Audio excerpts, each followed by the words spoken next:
7h15 en direct sur Grand Lille TV. Bonjour à toutes et à tous, bon réveil et bon appétit. Si vous prenez votre petit déjeuner, bon courage également si vous partez travailler. Et nous sommes le jeudi 1er octobre et voici l'actualité du Grand Lille, l'info qui avance avec vous.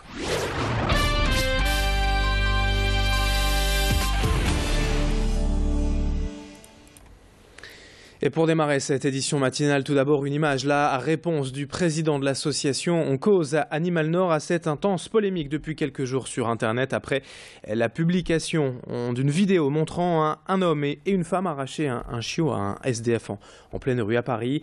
Ces images ont été vues par des dizaines de milliers de personnes en quelques jours et l'association est devenue la cible instantanée des critiques les plus violentes.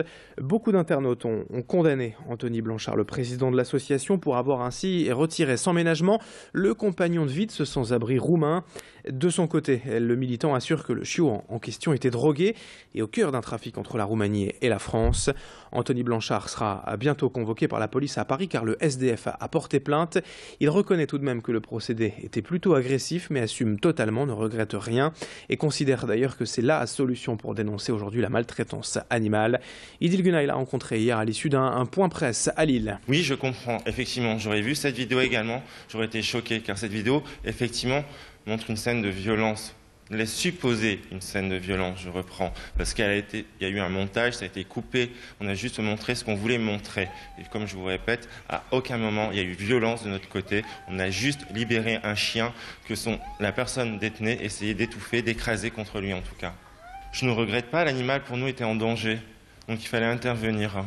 C'est uniquement cela qu'on regarde. On est là pour la cause animale.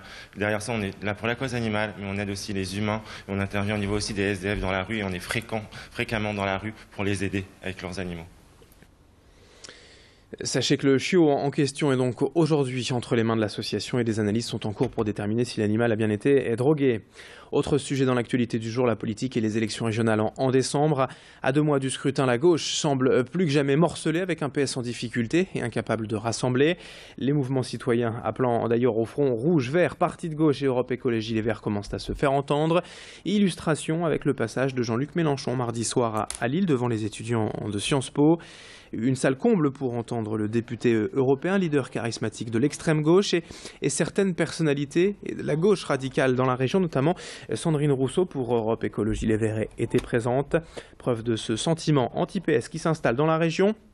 On en reparlera bientôt sur Grand Lille TV de ces mouvements citoyens contre l'appareil socialiste, mais tout de suite on l'écoute. Jean-Luc Mélenchon sur Grand Lille TV.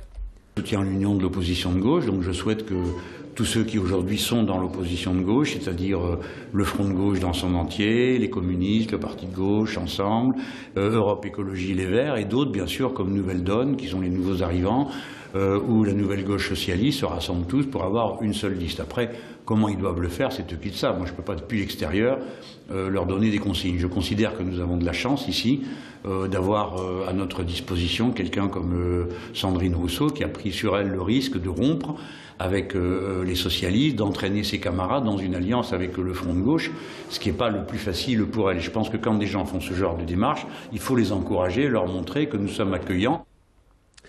7h18 en direct. Dans cette édition, on enchaîne avec la présentation hier à Tourcoing de la seconde phase du développement de la pleine image. Installée en 2010 dans une ancienne usine réhabilitée, elle compte aujourd'hui 90 entreprises et près de 1400 salariés et étudiants travaillant dans les métiers de l'image. L'objectif pour les 5 prochaines années, c'est d'atteindre le seuil de 150 entreprises et 3000 salariés. Pour cela, un nouveau bâtiment de 2000 m² est attendu pour octobre 2016. La pleine image se définit aujourd'hui comme un porteur de projets en lien direct avec la formation et les entreprises. Développement web, jeux vidéo, animation numérique font partie de ces grands domaines d'intervention. Exemple avec la start-up Prestadi, créatrice de lunettes un peu spéciales. Clotilde Leguevac a rencontré son fondateur. L'idée, c'est que l'agent de maintenance ou l'artisan est équipé de lunettes connectées à Internet qui disposent d'une caméra. Et ce que l'artisan fait, il transmet l'image à un technicien, à un expert qui est situé dans un centre de maintenance, mais à distance. C'est-à-dire que l'artisan peut exercer son métier en bénéficiant d'une aide du constructeur, par exemple du matériel sur lequel il intervient, en ayant directement les informations qui lui manquent ou les conseils. Ça permet au constructeur ou du matériel de ne pas se déplacer. Et puis on termine ce journal pour vous parler du festival du film écologique à Lille. Le film est écolo, citoyen et solidaire. Le festival Ecoliwood revient pour sa 6e édition du 7 au 11 octobre prochain au cinéma à l'Univers.